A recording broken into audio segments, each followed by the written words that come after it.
Hi guys, welcome back to our YouTube channel KP study में। आज हम लोग पढ़ने वाले हैं प्रश्नावली 4D सारणिक में, जिसमें हम लोग प्रश्नावली 4D सारणिक के भाग 3 को पढ़ेंगे।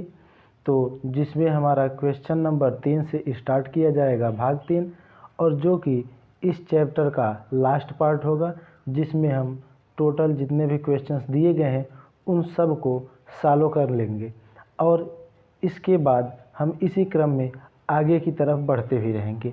तो आइए हम देखते हैं हमारा जो क्वेश्चन दिया गया है, क्वेश्चन नंबर 3।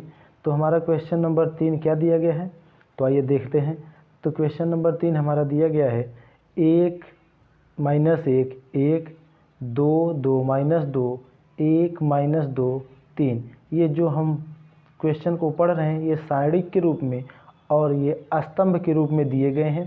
तो इसमें कहा क्या गया है, इस सारणिक जो दिया गया है का मान प्रथम पंक्ति व प्रथम स्तंभ के पदों में ज्ञात कीजिए। इसका मान जो सारणिक हमें दिया गया है, इस सारणिक का मान प्रथम पंक्ति और प्रथम स्तंभ के पदों में हमें ज्ञात करना है।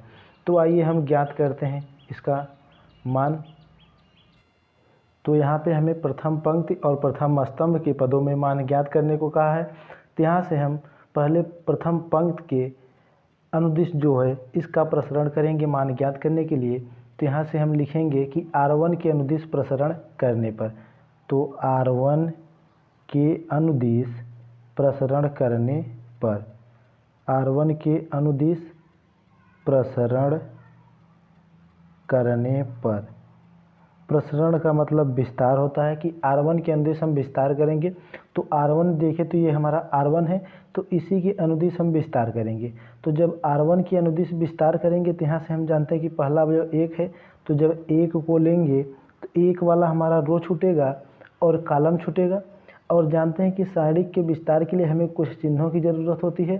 तो यहाँ पर अगर लेंगे तो इसको पहला अवयव तो यहाँ पर प्लस, दूसरे अवयव के साथ माइनस और तीसरे अवयव के साथ प्लस, इन्हीं चिन्हों के साथ हम सारणिक का विस्तार करेंगे। तो यहाँ से हमने 1 को लिया तो 1 पॉजिटिव होता है, तो यहाँ 1 जो कि प्रथम अवयव है इसलिए हम प्लस वाले चिन्ह को नहीं दर्शित करेंगे। तो यहाँ से हमने 1 ले लिया, तो अब 1 वाला ये रो छूट जाएगा और ये कॉलम, तो हमारे बचेंगे यहाँ पे कितने 2 -2 और -2 और 3, इस तरह से बचेगा।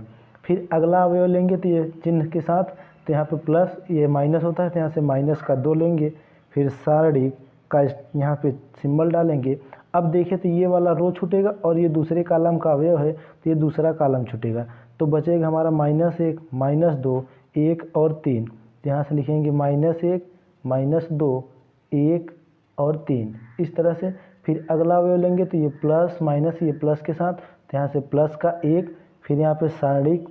अब ये तीसरा वाला हमारा जो है कॉलम छूट जाएगा और ये रो छूट जाएगा पहला वाला। तो यहाँ से -1 2 1 -2, तो यहाँ पे लिखेंगे 1 उसके बाद बचा क्या है 2, यहाँ पे 1 और यहाँ पे -2, इस तरह से हमारे बचे हुए हैं।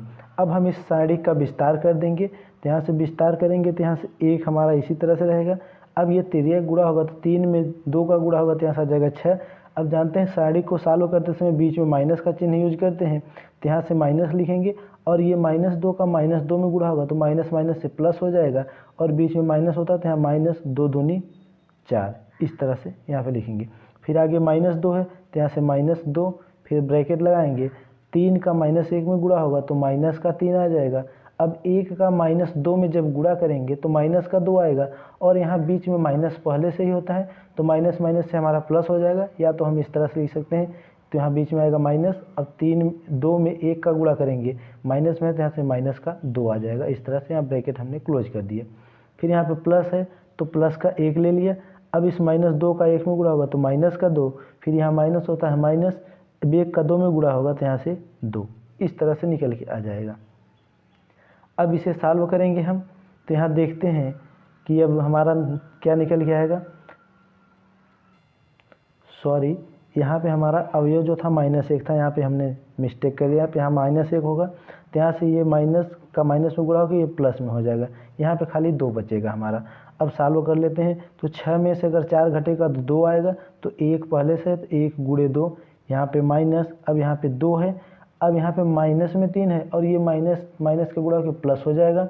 तो प्लस का 2 में से -3 घटाएंगे तो माइनस के 1 आएगा, तो यहाँ से गुणे माइनस का 1, फिर यहाँ पे प्लस चिन्ह है, +1 गुणे, अब यहाँ 2 में से 2 घट जाएगा तो क्या आ जाएगा 0, इस तरह से। अब इसे सॉल्व कर लेंगे तो 2 1 कम 2, ये माइनस का माइनस में गुणा होकर प्लस हो जाएगा, 2 1 कम 2 प्लस 1 में 0 का गुणा होगा 0। तो अब यहाँ पे देखिए तो 2 और 2 कितने हो गए, 4 हो गए। अब ये 4 आ गया हमारा, जो कि हमने प्रथम पंक्ति के अनुदिश विस्तार किया, तो ये रहा हमारे इस क्वेश्चन का आंसर। अब आइए हम देखते हैं अपने इसी में नेक्स्ट क्वेश्चन को, क्योंकि हमने पंक्ति के जो है अनुदिश विस्तार किया और मान ज्ञात किया, अब हम स्तंभ के अनुदिश मानक को ज्ञात करेंगे। तो हम आइए देखते हैं स्तंभ के अनुदिश। अब यहाँ पे हम C1 के अनुदिश अर्थात प्रथम स्तंभ के अनुदिश प्रसरण करेंगे। तो जब प्रथम स्तंभ के अनुदिश प्रसरण करेंगे तो स्तंभ जानते हैं कि हमारा इस तरह से होता है, देखते हैं क्वेश्चन को। तो स्तंभ हमारा इस तरह से होता है, तो इसके अनुदिश जब प्रसरण करेंगे तो यहाँ से पहला अवयव क्या लेंगे, 1 लेंगे, तो 1 वाला रो छूटेगा और 1 वाला कॉलम छूट जाएगा। तो जब ये रो छूट जाएगी, ये कॉलम, तो बचेगा क्या, 2 -2 और 3, इस तरह से बचेगा। तो यहाँ पे हम प्रसरण करते हैं, तो यहाँ पे हमने 1 को ले लिया, तो बचा क्या हमारा 2 -2 3, इस तरह से। अब यहाँ पे हमने प्लस लिया, तो अब अगला अवयव देखें तो अगला चिन्ह के साथ लेंगे, तो चिन्ह क्या होता है हमारा प्लस माइनस प्लस, फिर यहाँ पे होता है क्या माइनस, यहाँ पहले से ही माइनस है, तो माइनस से माइनस में गुणा होकर क्या हो जाएगा प्लस हो जाएगा। तो यहाँ से लिखेंगे प्लस का 1। अब यहाँ से प्लस का 1 लिखेंगे तो हमारा बचेगा क्या अवयव, तो हमारा अवयव बचेगा 2 1 माइनस का 2 और 3। अब ये कैसे बचेगा हम देख लेते हैं क्वेश्चन के आधार पे। तो क्वेश्चन हमारा यही था, तो जब हमने इस वाले कॉलम से, ये पहले वाले कॉलम से दूसरे अवयव के लिए, तो इस तरह से ये रो छूट गया और ये कॉलम, तो बचा कितना 2 यहाँ और 1 यहाँ, -2 यहाँ और 3 यहाँ। तो यही अवयव को हमने यहाँ पे लिखा है। अब अगला लेंगे अवयव, तो यहाँ पे जानते हैं कि यहाँ चिन्ह क्या होता है, प्लस होता है, तो यहाँ पे प्लस का 1, फिर यहाँ पे सारणिक का सिंबल देंगे। अब यहाँ से देखें तो जब हम ये वाले अवयव को लेंगे तो ये वाला हमारा रो छूट जाएगा और ये पहला कॉलम, तो बचेगा 2 1 2 -2, इस तरह से। तो यहाँ पे लिखेंगे 2 1 2 -2। अब हम इसका विस्तार कर देंगे, तो यहाँ से विस्तार करेंगे तो 1 इसी तरह से रहेगा, 3 दूनी 6, ये माइनस का माइनस में गुणा होकर प्लस, तो चिन्ह बीच में माइनस होता है, तो 2 दूनी के 4, फिर प्लस यहाँ पे 1 है 1, 2 का 3 में गुणा होगा तो 6, फिर यहाँ -2 का 1 में गुणा होगा तो माइनस में आएगा, और पहले से ही होता हमारा माइनस है, तो माइनस माइनस से क्या हो जाएगा प्लस, 2 1 कम 2, फिर यहाँ से प्लस 1, अब 2 का -2 में गुणा होगा तो माइनस का 4 आ जाएगा, यहाँ पे माइनस होता है, 2 का 1 में गुणा होगा तो माइनस का 2। अब सॉल्व कर लेंगे इसे, तो 1 गुणे 6 में से 4 घट जाएगा 2, प्लस 1 गुणे 6 2 8 हो जाएगा, प्लस 1 गुणे, अब -4 में -2 जोड़ देंगे तो माइनस का 6 आ जाएगा। अब इसे सॉल्व कर लेते हैं, तो 2 1 कम 2 प्लस 8 1 कम 8, अब 6 1 कम 6 माइनस है तो माइनस, 8 2 10, 10 में से अगर 6 को घटा देंगे तो क्या आ जाएगा 4, तो 10 में से 4 घटाने पे 6 घटाने पे क्या आ जाएगा 4, जो कि ये रहा हमारे इस क्वेश्चन का आंसर। तो आइए अब हम देखते हैं अपने नेक्स्ट क्वेश्चन को, क्वेश्चन नंबर 4 को। क्वेश्चन नंबर 4 हमारा दिया गया है सारणिक 10 11 12 13 14 15 16 17 18 में अवयव 15 का उपसारणिक ज्ञात कीजिए। तो आइए हम ज्ञात करते हैं उपसारणिक। इस क्वेश्चन में हमें 15 का उपसारणिक ज्ञात करना है, तो यहाँ से लिखेंगे 15 का उपसारणिक। अब 15 का उपसारणिक के बाद अब देखेंगे कि 15 जिस वाले रो में है और जिस वाले कॉलम में है उस रो और कॉलम को छोड़ देंगे। तो रो के रूप में देखें तो ये दूसरे वाले रो में, कॉलम के रूप में देखो तो तीसरे वाले कॉलम में। तो यहाँ से बचा कि हमारा 10 11 16 और 17, जो कि हमने यहाँ पे लिख दिया सारणी के रूप में 10 11 16 17। अब यहाँ पे हम इसका विस्तार कर देंगे, तो 17 में 10 का गुणा करेंगे तो 170 आएगा, फिर यहाँ पे माइनस होता है चिन्ह बीच में तो माइनस लगाएंगे, फिर 16 का 11 में गुणा करेंगे तो 176 आएगा।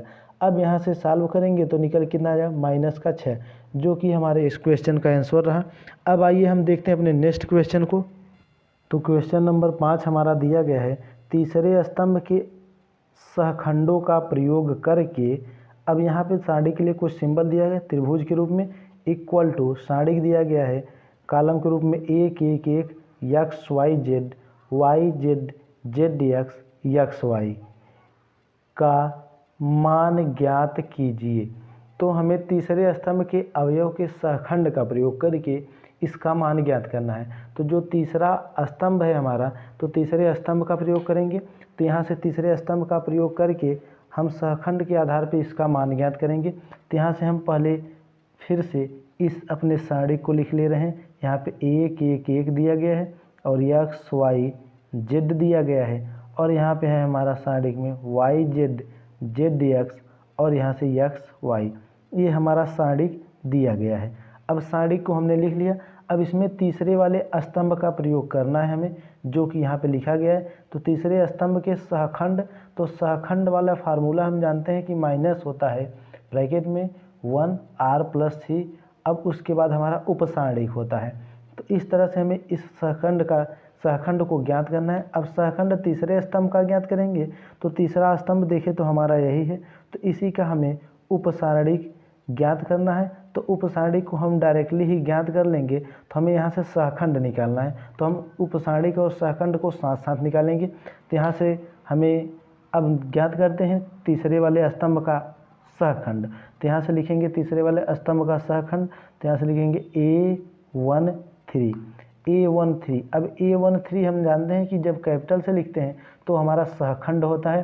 तो यहाँ से सहखंड हमने लिखा A13। अब A13 यहाँ पे लिख लिया हमने। तो A13 का मतलब ये है कि ये पहला वाला जो है रो और तीसरा वाला कॉलम।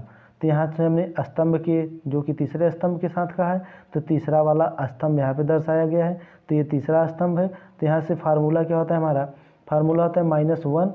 तो यहाँ पे लिख दिया -1 r+c। तो r की वैल्यू 1 है, तो 1 + 3 गुणे यहाँ पे क्या होता है हमारा अवयव होता है। तो अवयव क्या होता है A11, ये अवयव होता है। अब यहाँ पे हमने अवयव को इस तरह से दर्शाया है। अब यहाँ से हम डायरेक्टली इस अवयव का मान रखेंगे। तो यहाँ से -1 और यहाँ पे देखिए तो 3 और 1 4 हो जाएगा। अब यहाँ पे इसका मान रखेंगे अवयव जो कि सारणी के रूप में मान है। तो अब यहाँ पे देखिए तो A11 अर्थात A11 का मतलब ये है, सॉरी यहाँ पे 3 होगा क्योंकि हम 3 वाला ज्ञात कर रहे हैं। A13, अब A13 होगा, सॉरी। तो A13, अब A13 अर्थात पहला वाला रो तीसरा वाला कॉलम। तो ये पहला वाला रो और ये तीसरा वाला कॉलम छूटेगा तो बचेगा क्या, 1 y और 1 z। तो इसे यहाँ पे लिखेंगे 1 y और 1 z इस तरह से। अब इसे सॉल्व कर लेंगे। तो हमने यही सीखा था कि जब घात हमारी सम आ जाएगी तो माइनस चिन्ह क्या होगा, हट जाएगा, जैसा कि हमने सॉल्व भी करके देखा था। तो यहाँ से हमारा 1 आएगा, तो 1 का जब इसमें गुणा कर देंगे तो 1 ही आएगा। अब इस सारणी को सॉल्व कर लेंगे तो 1 का z में गुणा होगा तो z, फिर बीच में माइनस, अब 1 का y में गुणा होगा तो y। तो यहाँ से आ गया हमारा कितना, z - y। अब इसी तरह से हम तीसरे वाले सारणी यानी स्तंभ जो है तीसरा स्तंभ है, तो इसमें इस स्तंभ में हमने इस अवयव को लिया। अब तीसरे स्तंभ के दूसरे अवयव को लेंगे। तो यहाँ से हम लिखेंगे क्या, A23। तो A23, अब A23 तो यहाँ से लिखेंगे -1, अब होल पावर में। अब देखिए तो यहाँ से रो कितना है, 2, कॉलम तीसरा 3। तो यहाँ से 2 + 3 इंटू, अब यहाँ पे हमने जैसे इस तरह से लिखा था अवयव, तो यहाँ से इसी तरह से अवयव लिखेंगे। तो अवयव कौन सा होगा, A23, यानी दूसरा रो छोड़ना है और तीसरा वाला कॉलम इस तरह से छोड़ देंगे। तो ये दूसरा वाला रो छूट जाएगा और ये तीसरा वाला कॉलम। तो बचेगा क्या हमारा अवयव, 1 बचेगा, x 1 और z इस तरह से बचेगा। अब यहाँ पे हमने अवयव को कुछ समझने के लिए रख दिया था, लेकिन अब हम यहाँ पे डायरेक्ट ही सॉल्व कर रहे हैं। अब यहाँ से सॉल्व कर लेंगे तो यहाँ से आ जाएगा कितना, -1 और 3 और 2 5। अब यहाँ पे सारणी हमारा 1 x 1 z इस तरह से हमने पुनः लिख लिया। अब देखिए तो घात क्या है, विषम, तो यहाँ पे माइनस आएगा। तो यहाँ से लिखेंगे माइनस, अब इस सारणी को सॉल्व करेंगे तो z में 1 का गुणा होगा तो z, फिर बीच में माइनस, अब 1 में x का गुणा होगा तो x। अब इस माइनस का गुणा कर देंगे अंदर, तो यहाँ से ये माइनस हो जाएगा। तो यहाँ से -z और ये माइनस से +x। तो इसे हम लिख सकते हैं कि x - z, इस तरह से भी लिख सकते हैं या फिर इस तरह से ही छोड़ दें। अब हम अगला ज्ञात कर लेंगे। अब अगला हमारा क्या आ जाएगा, A33। अब यहाँ से A33 ज्ञात कर लेंगे। तो A33 ज्ञात करेंगे तो यहाँ से लिखेंगे -1। अब यहाँ पे आर कितना है 3 और यानी रो और कॉलम दोनों 3 3 है, तो यहाँ से लिखेंगे 3 + 3 इस तरह से। फिर यहाँ पे मल्टीपल, अब यहाँ पे हम लिखेंगे क्या, उपसारणिक का मान लिखेंगे। तो यहाँ पे उपसारणिक हम सारणिक के आधार पे ज्ञात करेंगे। तो यहाँ तीसरा वाला A33 मतलब तीसरा रो तीसरा कॉलम छोड़ना है, तो ये तीसरा वाला रो छोड़ दिए, ये तीसरा वाला कॉलम, तो बचा क्या 1x 1y। तो यहाँ पर लिख लिया हमने 1x और 1y। अब इसे सॉल्व कर लेंगे, तो -1 और 3 3 पावर में कितना हो गया 6। अब यहाँ पे फिर हमने सारणिक को इसी तरह से उतार दिया। अब इसे सॉल्व कर देंगे, तो घात जब सम आ गई तो यहाँ पे हमारा माइनस हट जाएगा। अब y का 1 में गुणा होगा तो y माइनस का x इस तरह से आ जाएगा। A13 A23 A33 अर्थात तीसरे स्तंभ के सहखंड को हमने ज्ञात कर लिया। अब जब तीसरे स्तंभ के सहखंड को ज्ञात कर लेते हैं, अब सहखंड के आधार पे मान ज्ञात करने के लिए कहा गया है। तो जब सहखंड के आधार पे मान ज्ञात करना होता है हमें, तो हमें सहखंड और उस जिसका मान ज्ञात करना है, अर्थात जिसे हमने A13 लिया, तो उस सहखंड को और उसके उपसारणिक के अवयव को भी दर्शित करना पड़ता है। तो आइए देखते हैं किस तरह से। तो यहाँ लिखेंगे त्रिभुज के रूप में सारणिक दिया गया है, तो त्रिभुज बराबर, अब लिखेंगे A13 और A13 plus A23 plus A33 इस तरह से। अब इसी के आधार पे हमें मान ज्ञात करना है। ये A11 तो A13 जो दिया गया है, ये स्मॉल वाला जानते हैं क्या होता है, उपसारणिक होता है, और कैपिटल वाला सहखंड होता है। तो यहाँ पे उपसारणिक को ये दर्शा रहा है और ये जो है हमारे सहखंड को दर्शा रहा है। इस तरह से ये वैल्यू दर्शाएंगे मान को। अब यहाँ पे जब इसे रख देंगे तो यहाँ पे हम सॉल्व करते हैं, तो जब यहाँ से सॉल्व करेंगे तो ये जो स्मॉल वाले ए होते हैं, ये अवयव को दर्शाना है कौन सा अवयव ले रहे हैं। तो A13 यानी ए अवयव को दर्शाएंगे, तो ये अवयव कौन सा है, पहले रो और तीसरे कॉलम वाला अवयव। तो पहले रो और तीसरे कॉलम का अवयव अगर देखें, तो पहले रो और तीसरे कॉलम का अवयव, ये पहला रो तीसरा कॉलम ये, तो इसका अवयव क्या है YZ। इसी तरह से हम बारी बारी से लेंगे। तो यहाँ से पहले वाले रो और तीसरे वाले कॉलम का जो अवयव है हमारा, वो अवयव कितना दिया गया है, तो अवयव हमारा दिया गया है यहाँ से YZ। अब यहाँ से A13 हमने ज्ञात किया, तो A13 हमारा कितना आया था Z माइनस का Y, तो यहाँ से लिखेंगे Z माइनस का Y। फिर यहाँ पे प्लस है, प्लस A23, तो A23 देखिए तो हमारा कितना है, यहाँ पे ZX है अवयव, तो ZX लिखेंगे ZX। तो यहाँ से लिखेंगे ZX। और हमने जो सहखंड ज्ञात किया, तो सहखंड हमारा कितना आया था A23 वाला, तो x माइनस का Z। तो यहाँ से लिखेंगे x माइनस का Z लिखें, या तो -Z प्लस का x दोनों लिख सकते हैं। फिर प्लस A33, तो A33 वाला हमारा जो अवयव था XY था, और जो हमारा सहखंड निकल के आया था, सहखंड हमारा कितना आया था Y माइनस एक्स, तो Y माइनस एक्स लिख लेंगे इस तरह से। अब हम इसका विस्तार कर देंगे, तो जब विस्तार करेंगे तो यहाँ से मल्टीपल आपस में होगा, तो यहाँ से आ जाएगा YZ², फिर माइनस इसमें इसका गुणा होगा तो Y²Z, फिर यहाँ पे देखिए तो प्लस और यहाँ पे माइनस, तो गुणा हो जाएगा, क्या हो जाएगा ऐसे माइनस और XZ², और इसका प्लस का प्लस में गुणा होगा, तो यहाँ से प्लस X²Z, फिर यहाँ पे प्लस है, प्लस XY का Y में गुणा होगा तो XY² माइनस X²Y इस तरह से आ जाएगा।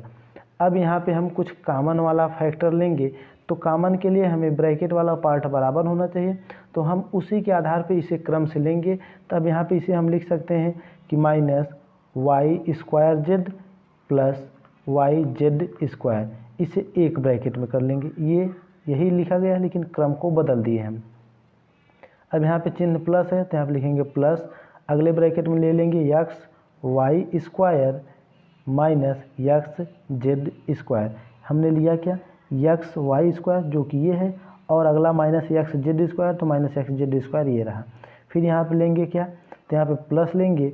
अब अगला है माइनस X² प्लस X² ये हमने इन अवयवों को इस तरह से ले लिया। अब आइए आगे हम सॉल्व करके देखते हैं। अब देखें तो यहाँ से हम माइनस का वाई जेड कॉमन कर लेंगे, तो माइनस वाई जेड जब हमने यहाँ से कॉमन कर लिया, अब माइनस वाई जेड कॉमन करने के पश्चात तो देखें तो यहाँ से ब्रैकेट में हमारा बचेगा क्या, Z, sorry Y Z common किया तो जेड चला गया, तो यहाँ से बचेगा क्या, वाई माइनस जेड। अब यहाँ पे प्लस है तो प्लस, अब इसमें देखें यक्स, इसमें भी यक्स है, तो यहाँ से यक्स कॉमन कर लिया तो बचा क्या, Y square minus Z square. अब यहाँ से माइनस एक्स स्क्वायर, यहाँ पे एक्स स्क्वायर, तो यहाँ से माइनस एक्स स्क्वायर कॉमन करेंगे तो यहाँ से क्या आ जाएगा, वाई माइनस जेड। इस तरह से निकल के आ जाएगा। अब देखिए तो यहाँ से Y square minus Z square है, तो यहाँ A square minus B square के आधार पे फार्मूला लगा सकते हैं। तो यहाँ से लिखेंगे माइनस वाई जेड और ये फिर वाई माइनस का जेड प्लस ये यक्स है, यक्स। अब यहाँ पे A square minus B square formula लगाएंगे, तो A square minus B square formula होता है एक कोष्टक में ए प्लस बी और एक कोष्टक में ए माइनस बी। तो यहाँ वाई और जेड के रूप में, तो एक कोष्टक में वाई प्लस जेड और एक कोष्टक में Y minus Z, minus X square और यहाँ से वाई माइनस जेड। अब देखें तो इसमें भी वाई माइनस जेड, इसमें भी वाई माइनस जेड और इसमें भी वाई माइनस जेड, तो सब में से हम वाई माइनस जेड को कॉमन कर लेंगे। तो यहाँ से जब वाई माइनस जेड को कॉमन कर लिया हमने इस तरह से, वाई माइनस जेड कॉमन, अब यहाँ पे हम बड़े वाले ब्रैकेट का यूज करेंगे। अब वाई माइनस जेड हमने कॉमन किया तो यहाँ बचा क्या है हमारा, माइनस, तो माइनस का अंदर गुणा कर देंगे तो माइनस वाई और प्लस माइनस वाई और यहाँ से हो जाएगा प्लस जेड। सॉरी, यहाँ से हमने कॉमन क्या किया, वाई माइनस जेड मिल रहा था ना, तो यहाँ से वाई माइनस जेड हमने कॉमन किया टोटल में से। अब बचेगा क्या हमारा, यहाँ से माइनस वाई जेड बचा है, फिर यहाँ पे प्लस यक्स और यहाँ से वाई प्लस का जेड बचा क्योंकि माइनस वाला कॉमन हो चुका। अब यहाँ से माइनस यक्स स्क्वायर और वाई माइनस जेड कॉमन हो चुका है, टोटल ब्रैकेट क्लोज। अब यहाँ पे लिखेंगे वाई माइनस जेड कॉमन जो हमने किया था, वाई माइनस जेड, अब फिर बड़े वाले ब्रैकेट में minus Y Z plus X का मल्टीपल कर देंगे तो X Y plus Z X minus X square, इस तरह से आ जाएगा।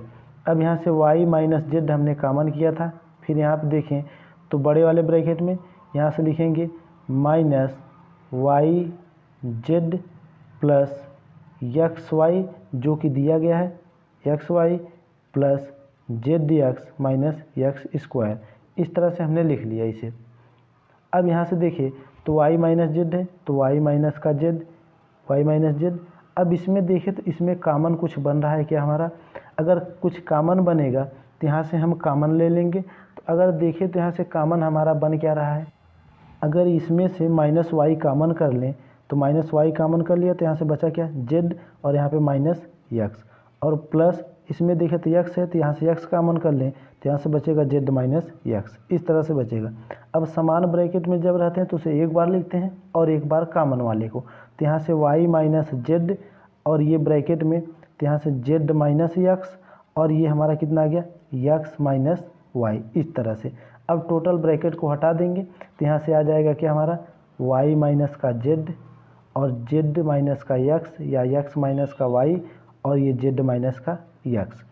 तो ये रहा हमारा जो मान ज्ञात करना था, तो ये रहा हमारे इस क्वेश्चन का आंसर। तो आइए अब हम देखते हैं अपने नेक्स्ट क्वेश्चन को। आप इसी तरह हमारे साथ बने रहिएगा, जो भी आपको दिक्कत होगी क्वेश्चंस को सॉल्व करने में हम आपकी मदद करेंगे। तो आइए हम फिर बढ़ चलते हैं अपने अगले क्वेश्चन की तरफ।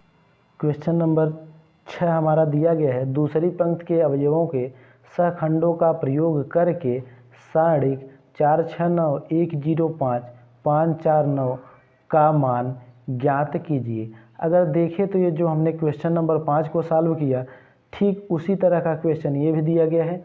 तो आइए हम सहखंड के आधार पे इसका मान ज्ञात करते हैं। तो इसमें दूसरी पंक्ति के रूप में कहा गया है, तो यहाँ से हम दूसरी पंक्ति के आधार पे इसका मान ज्ञात करेंगे। तो यहाँ से हम पहले सारणिक के अवयव को लिख ले रहे हैं। हमारा सारणिक क्या दिया गया है, तो यहाँ पे हमारा सारणिक दिया क्या गया है 4 6 9 और यहाँ पे 1 0 5 5 4 7, ये हमारा सारणिक दिया गया है।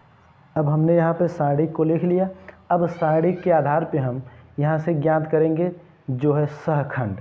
अब सहखंड ज्ञात करेंगे तो सहखंड ज्ञात किसका करना है, तो दूसरी पंक्ति का दिया गया है। तो ये हमारा पहला पंक्ति है और ये दूसरा पंक्ति, तो दूसरी पंक्ति का जो है हमें सहखंड ज्ञात करना है।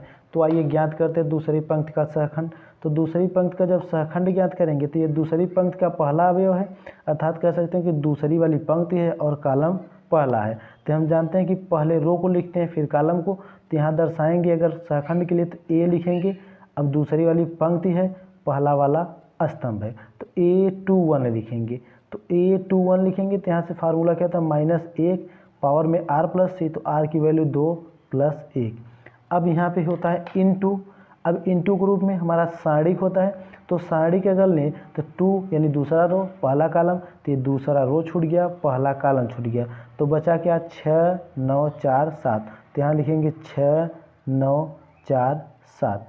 अब इसे सॉल्व करेंगे तो यहाँ से 2 और 1 3, तो यहाँ से आ जाएगा -1 की पावर में 3, और ये सारणी को सॉल्व कर लेंगे तो इनटू 7 चौक 28 और 9 चौक 36, तो यहाँ से 28 - 36 इस तरह से आ जाएगा। अब यहाँ पे देखिए तो घात विषम है तो माइनस हमारा आएगा। अब यहाँ से घटा दे तो ये भी कितना आएगा, हमारा माइनस में ही वैल्यू आएगी। अगर यहाँ से देखिए तो माइनस में वैल्यू आएगी, तो यहाँ से कितना आ जाएगा, घटा दें तो ये 28 है और ये 36 है, तो यहाँ से घटाने पे हमारा आ जाएगा, सॉरी ये 28 नहीं होगा, ये 7 6 42 है, तो यहाँ पे हमारा 42 होगा। सॉरी मिस्टेक के लिए सॉरी, इसको हम फिर से पुनः लिख दे रहे हैं।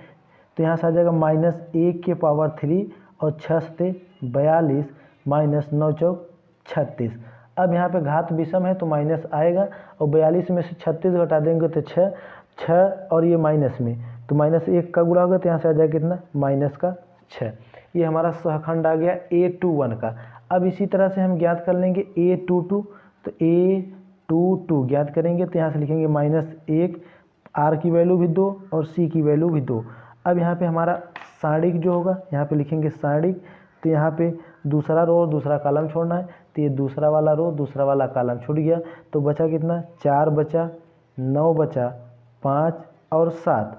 अब इसे सॉल्व कर लेंगे तो यहाँ से आ जाएगा -1 की पावर 2 और 2 4। अब इसे सॉल्व करेंगे तो 7 चौक 28 और 9 बचे 45, तो 7 चौक यहाँ से हो जाएगा कितना, 28 - 45 इस तरह से आ जाएगा, 7 चौक 28 - 45। अब इसे सॉल्व करेंगे तो यहाँ देखिए तो घात सम है तो माइनस आएगा नहीं। अब 28 में से 45 घटा देंगे तो 28 में से अगर 45 घटा दें तो -17 आ जाएगा, -17। अब इसी तरह से हम A23 ज्ञात कर लेंगे। A23 बराबर -1 पावर में 2 + 3। अब यहाँ पे सारणिक निकाल के लिख देंगे, तो यहाँ से सारणिक यानी दूसरा रो और दूसरा रो और तीसरा कॉलम छोड़ना है, तो दूसरा वाला रो तीसरा वाला कॉलम छोड़ दिया हमने, तो यहाँ से बचा 4 6 5 और 4। अब सॉल्व कर लेते हैं तो -1 2 और 3 घात में 5, और यहाँ से सॉल्व करेंगे तो 4 चौके 16 -6 पंजे 30, तो यहाँ से घटा देंगे तो माइनस आएगा, और यहाँ घात भी हमारी क्या है, विषम है, तो यहाँ से भी माइनस, तो माइनस का माइनस में गुणा हो जाएगा, अर्थात इस तरह से -1 गुणे यहाँ से आ जाएगा -14, तो यहाँ से गुणा कर देंगे, माइनस से क्या हो जाएगा, ये प्लस हो जाएगा। ये रहा हमारा सहखंड। अब यहाँ पे सहखंड को थोड़ा हाईलाइट कर दे रहे हैं हम कि ये हमारा सहखंड यहाँ से -6 आया है और यहाँ से -17 आया है और यहाँ से हमारा सहखंड 14 आया है, ये हमने हाईलाइटेड कर दिया। अब यहाँ पे हमें मान ज्ञात करना है, तो जैसे हमने क्वेश्चन नंबर 5 का मान ज्ञात किया था उसी तरह लिखेंगे। तो यहाँ पे ट्रायंगल के रूप में दिया गया, ट्रायंगल सारणिक जो है तो ट्रायंगल के रूप में लिखेंगे ए। अब अवयव हमारा क्या लेंगे, जो हमने एक सहखंड लिया है, तो A21 अब कैपिटल में सहखंड होता है प्लस A22 प्लस A23 और कैपिटल में A23। तो ये जो स्मॉल में ए लिखे गए हैं ये हमारे अवयव हैं कि कौन सा अवयव लेंगे, और जो कैपिटल में लिखे गए हैं जो हमने ये सहखंड ज्ञात किया ये सहखंड होंगे। तो यहाँ से ज्ञात कर लेंगे मान, तो यहाँ से लिखेंगे A21 तो यानी दूसरा रो और पहला कॉलम का अवयव। तो देखिए दूसरा वाला रो पहला कॉलम का अवयव क्या है, हमारा 1 है, तो यहाँ से लिखेंगे 1 फिर गुणे A21, तो A21 का मान हमने ज्ञात किया -6, तो -6 प्लस A22 यानी दूसरे रो और दूसरे कॉलम का, तो दूसरे रो और दूसरे कॉलम का अवयव देखें तो यहाँ पे कितना है, दूसरा वाला रो दूसरा वाला कॉलम अवयव 0 है, तो यहाँ से लिखेंगे 0 फिर गुणे A22 का मान हमने ज्ञात किया माइनस का 17, तो माइनस का 17 प्लस A23, तो A23 यानी दूसरा रो तीसरा कॉलम, तो दूसरा वाला रो तीसरा कॉलम का कितना है 5, तो यहाँ से लिखेंगे 5 गुणे A23 का मान हमने ज्ञात किया कितना 14, यहाँ से 14। अब सॉल्व कर देंगे, 1 का माइनस 6 में गुणा होगा तो माइनस का 6 प्लस इसका गुणा हो जाएगा तो ये 0 प्लस 14 में 5 का गुणा होगा तो ये आ जाएगा 70। अब यहाँ से घटा देंगे तो 70 में से 6 घटाएंगे तो कितना आ जाएगा 64, जो कि ये रहा हमारे इस क्वेश्चन का आंसर। अब आइए हम देखते हैं अपने इस वीडियो में इस चैप्टर का last question, question number 7। Question number 7 भी हमारा उसी तरह से दिया गया है कि दूसरी पंक्ति के अवयवों के सहखंडों का प्रयोग करके सारणिक 5 2 1 3 0 2 8 1 3 का मान ज्ञात कीजिए। इसमें भी दूसरी पंक्ति के आधार पे अर्थात 2A21 22 और 23 का मान ज्ञात करके उसी के आधार पे हमें सारणिक का मान ज्ञात करना है। तो यहाँ पे सारणिक हमारा क्या दिया गया है, हम सारणिक को लिख लेते हैं। तो सारणिक हमारा दिया गया 5 3 8, ये सारणिक जिस तरह सिंबलाइज किया गया उसी तरह से कर देंगे। 5 3 8 2 0 1 1 2 3, ये हमारा सारणिक दिया गया है। अब दूसरी पंक्ति, तो दूसरी पंक्ति हमारी ये है, तो इसी के आधार पे ज्ञात करना है। तो ये दूसरी पंक्ति का पहले सहखंड ज्ञात करेंगे, यहाँ से लिखेंगे A21 बराबर -1 पावर में 2 और 1 3, यहाँ पे लिख दें 2 क्योंकि ये 2 और ये 1 3। अब यहाँ पे लिखेंगे हम सारणिक को, तो यहाँ से सारणिक निकाले तो दूसरे वाले रो को छोड़ना है पहले वाले कॉलम को, तो यहाँ से बचेगा हमारा 3 8 2 3।